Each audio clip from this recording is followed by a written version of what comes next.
Hi, I'm Steve Imhoff, former student, teacher, and coach at Sycamore High School. I'd like to take a few minutes and provide you with details about the new planned softball and baseball complex at Sycamore High School. It's a project that will benefit thousands and is very dear to my heart. And I would also like to share some really exciting photos with you of this project. Before I do that, I'd like to give you a little background about this project. 4 years ago, Tom Greger and I approached the administration at the high school with the idea that we wanted to fund a new artificial turf baseball field and name it after our coach, Dan Hinkie. Dan has been a lifetime teacher, coach, administrator at Sycamore, and even since retiring, he's still active in the Alumni Association and the Hall of Fame. Tom and I are amazed at how active he is still at age 89, and we feel that this type of dedication needs to be recognized. That's why we did it. Well, we were told that the district had an upcoming bond levy that might pay for this project, and we were advised to wait. They did use the bond levy, and they passed it with flying colors. The community really came through. And as a result of the levy, we have two new schools, a new green school and a new junior high that are fantastic buildings. We have a new all-purpose stadium on the campus at the high school, which is, it's incredible. And then renovations due to the levy, renovations have been completed on the tennis courts, the soccer lacrosse field, the locker rooms, and the gymnasium is actually currently being renovated. Through the generosity of the Seeger family, Mark Seeger and Sandra Seeger, a new natatorium is under construction. Plans for it are beyond belief. These are changes that will definitely benefit the Sycamore community, and we applaud these efforts. That being said, while all this has gone on, the baseball and softball teams have continued to play on probably the worst facilities in the greater Miami Conference. Drainage problems on both fields are really make things unplayable at times. On the softball field, it's even been dangerous to slide in home plate. On baseball field, which is almost 50 years old, left field has always been 6 feet above the home plate level, ground level, so that causes drainage problems. Both fields, neither field has a press box, which almost all our GMC schools do. And improvements are always being made, or repairs are always being made to all the dugouts on both fields. And these are just a few of the problems that we're facing on the baseball and softball fields. I don't want to dwell on the negative. We want to tell you what has been done, what is being done, and what will be done to accomplish this effort. So thanks to several of Dan's former players like Randy Sadler, Tom Gregory, Earl Hesterberg, and Steve Hopping, and former Aviator pitcher Pat O'Connor, and lots of friends of Dan, we were able to secure the naming rights for the new field about a little over a year and a half ago. After this was done, there was pretty much a lull in any effort to improve these facilities. Just a couple of months ago, the Board of Education did approve funding of an architectural firm to make renderings of the desired new fields. They are unbelievable, and I hope when I share them that you're half excited as I am. I'd like for you to take a look at them now. I'm going to share them.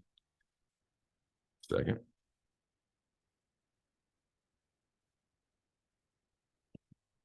As you can see on the I'll go up to the top. The first one is the softball field from behind home plate. Just a beautiful backstop, which we're going to have engraved pavers on. Great fan seating close to the action with netting up so they can see everything. It'll be an artificial turf outfield. It'll keep a skin infield. That's what softball would like to do. And then if you move down to the next picture, it's moving further back. You can see the softball press box there with the A's logo on it. And the walkway that's next to both fields leads up to the baseball field and is adjacent to the parking for the stadium, all-purpose stadium. The walkway really excited me when I saw that. It's not something I expected, but I can just envision Sycamore students gathering there all the time, teams coming for tournaments and hanging out there, and even at football games. That'd be a great place for tailgates. So I think that's an added benefit there. The bottom pictures are not of our facility, but of things we're going to sort of copy. The backstop there with the pavers on it is something we're going to do on the baseball and softball field. And then on the right there is an example of signage on the outfield fences. The next picture is an aerial view of both fields. Again, AstroTurf outfield on the softball field. The whole baseball field is AstroTurf. The only dirt part will be the pitcher's mound. I get pumped up when I see that the A's logo on both fields. You might notice too that there's lighting on both of these fields, and that these light poles, they're even actually going to use those to light up the tennis courts once they're up. The next view is from behind home plate of the baseball field. Again, renovated dugouts, and just a great view for fans. I can envision being out there on a warm summer night watching a ball game. And then this is the last one, is a picture of the baseball press box with a concession under it, which will serve both the softball and the baseball fields. So those are some of the things you see there. Some of the things that you don't see here that I think I should mention, and I'll go back to the aerial view. We're located very, very close to 275 and really close to I-71 as well.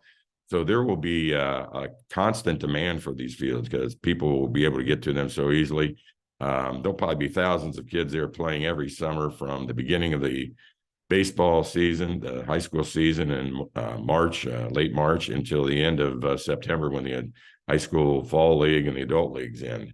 We're going to put in various base distances on both fields so that kids from anywhere from age 8 up to adults can play on these fields. So that'll make them attractive for people for showcases, for tournaments. They will be probably used multiple times each day, like I said, through those months. The lights make them particularly attractive, and the fact that we have artificial turf there will allow other Sycamore teams to practice on these fields when baseball and softball games aren't going on, and even non-athletic events could be hosted on these fields. I am definitely not a fundraiser. I was asked to chair the softball baseball portion of the Always an Aviator campaign.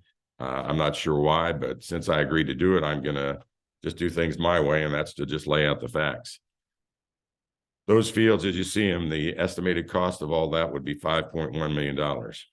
That's a staggering figure anytime, but in these economic times, it's even tougher. But and as a result, this project is being planned in phases because it's not believed that the necessary funds could be raised in the next few weeks, so the construction could begin, and we could play on these fields next year. We need probably 50 to 60% of those funds in the next few weeks. Lee Shamness, the softball chair, and myself, we both feel like we can get this done, and we would like to see it done. I have 3 particular reasons why I'd like to see it done. First, Dan Hinkey, I want to see him watch kids play on Dan Hinkey Field. Dan's turning 90 in December, and his heart's as young as ever, but time marches on. He'd probably fund this whole thing himself, or if we had $5 for every life he has touched in the Sycamore community over the years, we'd probably have the necessary funds right now. The second reason I want to do it is to avoid inflation sending things up. We don't know how long these phases are going to cost. The best thing they did with the new schools was to lock in bids on the construction so that when construction costs went up due to COVID and such, they didn't have to incur the expenses. So that was something we really would hope to avoid by getting this done in the next few weeks. And the third reason is that one of the planning strategies for doing it in phases is to involve a summer baseball partnership with an outside baseball organization. They would give funds to secure usage of the field each summer on a regular basis. And I would rather have both these fields be used by local teams, have local teams have priority on playing games there. And I wouldn't want to enter into such an agreement. How can you help? Well, maybe you have the funds and the vision that Mark Seeger did for the pool, but you have that for softball and baseball, and see thousands of kids benefiting from this, and you want to make a $3 million donation, and maybe you're John Doe and you want it to be called the John Doe Baseball Softball Complex.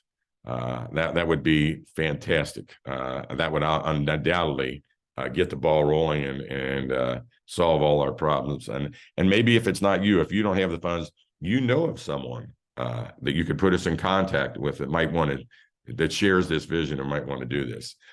Another thing I thought a possibility would be if we got 9 donors, and I chose the number 9 because of 9 players on a baseball field and softball field, who would each give $500,000 each to this project over a 10-year period. And by the way, all significant contributions can be paid over a time period, up to 10 years. So if they each gave $500,000 over 10 years, we'd raise $4.5 million and it would be funded. And I can envision something like they have up at Miami University. You go in there and there's a donors board that's in the shape of a baseball field, and each of the 9 positions is one of the donors. And I can see that, and I can see teams coming in there playing a little caption underneath saying, "This dream team came together so you can live out your dreams on these fields," or something like that. I think that would be just unbelievable. And it doesn't have to be just individuals. It could be businesses. So maybe you have a business, or maybe you know of someone or a business that might be willing to do something like this. We would appreciate that knowing. No telling what reasons why people give to causes like this, but I have no doubts this would benefit the entire Sycamore community. I'm going to share a document with you now that shows the ways that people can contribute to help out with this project. It has my favorite saying on it. It's amazing what can be accomplished when no one cares who gets the credit.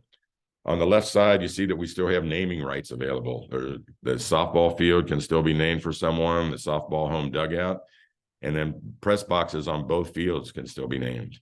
The multi-use stadium that's right next to these fields, which hosts Bud Akis Alumni Field, the stadium itself has not been named. So maybe someone who's watching this, your interest is not baseball, softball, it might be football or any of the other things that are happening there. The band who practices on there all the time. Maybe you'd like to have naming rights to the stadium. And then the home and visitors field houses or locker rooms, as I would call them on that field, need to be named too. So maybe that would interest you. All our donation levels are listed there on the right, and anyone who donates $1,000 or more will have their name displayed on the walkway up to the stadium. Both the softball field and the baseball field will offer advertising to. The way we're going to structure this is it will be 10 years of advertising on the outfield wall for $50,000 or $5,000 a year. That's on either softball or baseball. If someone wants to have a sign on both fields, it's $80,000 for 10 years again, or $8,000 a year. And I might add that advertising on these fences is exclusive. And by that, I mean that if you are a realtor, you will be the only realtor who has their advertising on either one of these walls. So that might be attractive to people. I mentioned the backstop pavers. We're not sure exactly what size they're going to be. I put approximately 12 inches by 12 inches, and we don't know yet what the cost of those would be, but maybe some of you have kids who have played ball at Sycamore, or maybe you have a company that would like to have their name up there on the backstop pavers. It's going to be a really attractive site up there. I'm going to leave this up for just a few seconds. To donate, you can go to the link that I have there on the Sycamore website. Just have to go down, scroll down to where they always have an Aviator campaign is. And then Mark Harden, who's listed here, he's the athletic director, myself, and Lee Shamness. I've listed there our emails and our phone numbers, and we would really welcome, I would much rather do this in person, really welcome talking to you about this. And again, I want to reemphasize, I guess, let me take this down real quick, but I want to reemphasize before I close a couple of things. First of all significant contributions can be done over time. And then probably most importantly, that the amazing benefits that this will offer the Sycamore community. We need to have secured the pledges. We don't have to have the money, but we have to have the pledges of those money in the next few weeks, probably by June 1st, in order to get these up by next year. So I'm hoping that you'll consider what I've said, think about those renderings, maybe take a look back at the video again to see them if you want. Call me if you have any questions. Call Lee or Mark. And if you can't, if you don't have the funds to do it, please put us in contact with someone who you think might be able to help us with this project. I want to thank you for watching the video, and I hope that next year at this time, we can meet at one of the new ball fields and watch the Lady A's or Aviators play ball. Thanks, and have a great day.